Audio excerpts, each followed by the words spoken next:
If you're wanting to reset for 2026 and become the best version of yourself, then this video is for you. In this video, we're going to focus on 4 main topics: journaling, decluttering, healthy eating, and reading, with some other little bits in between.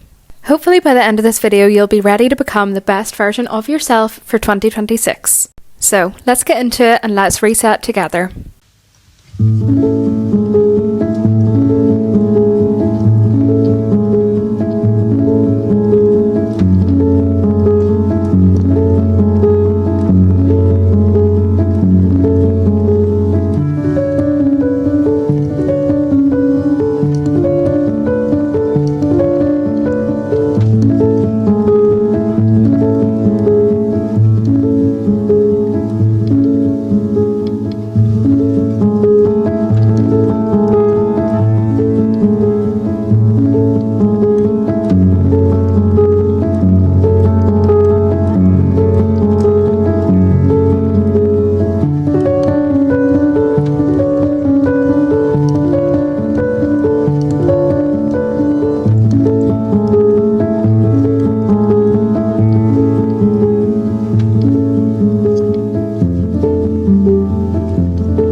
So to really get the ball rolling on 2026 and resetting for the new year, I wanted to separate this video into 3 parts almost, and those parts will be journaling, decluttering, and maybe a bit of reading. Not because that will, I don't know if that will help much with resetting for the new year, but I have been in a bit of a book slump throughout all of 2025, so I do think if I just prioritize a bit of reading before getting into 2026, and hopefully I'll be in a reading mood and we'll be good to go for the year, because I got my Goodreads recap, or whatever they call it, back, and I think I only read about 23 books, and that's really weird for me, because the year before I think I read about 75 books.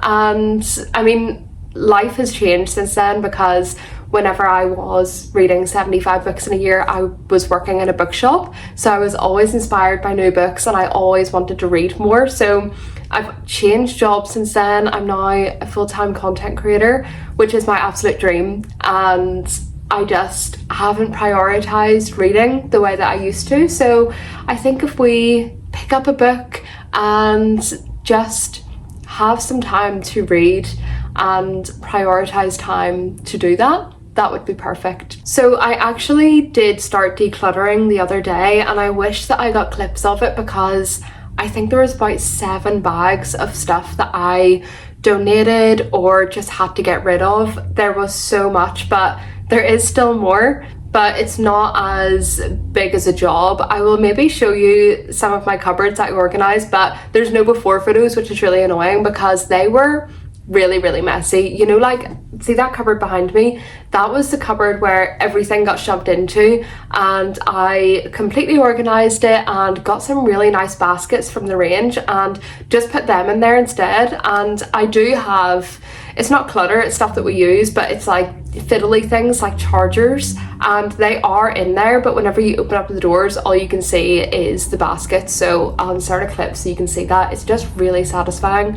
I do need to get one more for, you'll see in the bottom left hand corner, just to make it all nice and even, but it's just so satisfying whenever you get those little jobs that you hold off all year finally complete. So next up, I started to fill out my daily planner, and I am just obsessed with how this looks. Like, see, whenever I have a pretty notebook or planner, it motivates me to write in it. So this is going to be my journal for my day-to-day in work, and just keeping notes of what needs done and what I want to prioritize.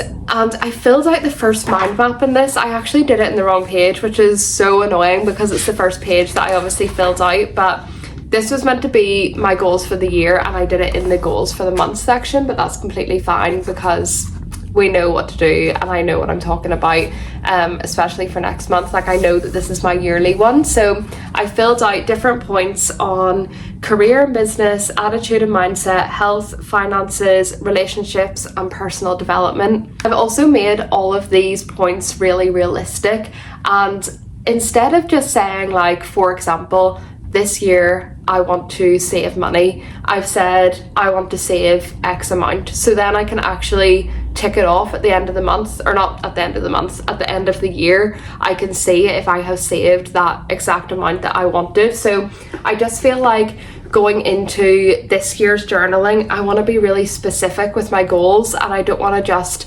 state something for the sake of it, and I want to make sure that I can actually track what my goals are, and I want to be able to tick them off at the end of the year, because that will be really satisfying. I absolutely love this daily planner. It's the one by it's by Grace Beverly, the productivity method, and it just has absolutely everything in it. I'll actually go to the wee index and I can read out what the sections are. But I just feel like this is so handy to have, and it really keeps you on top of your goals and just your to-do list. So there's a little section on how to use the journal, then there's a getting to know me, yearly planning, monthly planning, weekly planning, daily planning, budget tracking, meeting notes, and then just general notes. So it really has everything, and this should do you for a full year. So I'm glad that I started that, and I also filled out the first week of January and like what I just want to do. So I've got a few like gym classes booked, and I think if I just stay consistent with it, it'll motivate me. So we'll see how it goes. I'll update you maybe next month to see if I notice a difference at all. What I've decided to do is I'm going to use the weekly planning section for my life outside of work, and then my daily section is going to be probably used for work mostly and what I need to get done, because it's very, very busy all the time in work, so that'll be really handy. I also bought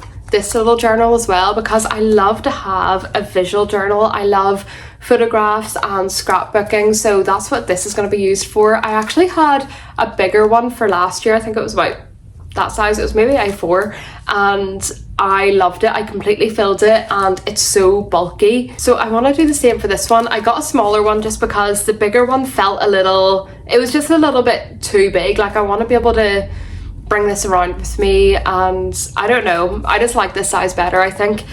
So I'm gonna hopefully start this tomorrow, but I might print out some things for it today just to get like some backgrounds. Like, I love layering in my scrapbook, so that'll be really nice. So that's my 2 journals that I've gotten for this year, and I'm so excited to fill these out because there's nothing more satisfying than a filled journal. Another thing that I should have said was that I really want to focus on healthy eating, and I know everybody says that, and my eating honestly hasn't been bad, but I just want to incorporate new recipes and healthier options for this year. And one thing that I didn't realize I loved was kale, and I've been making these like kale chips for the last few days, and honestly it is my new hyperfixation. I'm absolutely obsessed with kale. So see if you're like a salty, what am I looking for? Like, usually people have a sweet tooth. I have a complete salty tooth, and nothing gets the craving away like a good bag of crisps. But whenever I don't want to be eating crisps all the time, cooking off some kale is really, really good. But I might incorporate some of my meals that I will have over the next day or 2. I don't really know how long this video will be, probably just today and tomorrow, because tomorrow is New Year's Eve, but I'll bring you along with me, and I'm sort of treating it as a reset and also just a vlog. Actually make some lunch now because I'm starting to get quite hungry, and I'm gonna have a very veggie based meal, so that could be good to show you. And yeah, we'll go from there. I'll probably read for a bit today. I'm not sure if I will get loads of journaling done, but yeah, we'll go with it.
you could see this morning, I got my eyebrows done. I got hybrid brows, I think that's what they're called anyway, and I don't really know what the difference is, but I'm pretty sure it tints your skin as well as the hair on your eyebrows, but I've honestly no idea. I think they are meant to last longer, which would be really handy because I just can't be bothered doing my eyebrows every single day, and I do like the shape of these and I feel like they've just been done nicely, and I never get my eyebrows done, and I'm regretting why, because that was really quick and easy to do. So I will definitely continue doing that in the new year. Another thing that I don't keep on top of is my hair, and I've actually booked in to get a cut and a blow dry, which I am just about to walk into. But my hair, I don't know, like, it doesn't look dead to me. It could probably look better, but I haven't had my hair cut in about 2 years, and I just feel like I need to be feeling fresh going into the new year. So that's what we're gonna do. I'm sort of tempted to get curtain bangs or something, but I don't know, like maybe just more face framing bits. I don't know, because I feel like these bits do look dead, and that's because they are. So if they maybe looked a bit more intentional, that could be good. Also, this angle's horrendous. I'm sorry, it's just because I'm in the car right now, but yeah, that's what I'm gonna do now. I just feel like it will be nice going into the new year with new eyebrows, new haircut, and just that feeling of being fresh. I would have got my nails done, but to be honest, I don't need to get them done yet because I got them done last week. I love the French, but they weren't exactly the way I wanted them. I wanted them to be a little bit more micro French, but I'll maybe wait a few weeks because there's just no point getting them done right now. We are heading out tonight, just to our local pub. It's literally round the corner from us, and I will not be drinking a lot because I can't imagine anything worse than being hungover on the first day of the year. That defeats the purpose of this whole video of trying to reset and feel fresh for the new year. So we will just have a few, and it'll just be fun to catch up with everybody, and we go to this place every single year, so it'll just be nice to bring in the new year with all of our friends. One,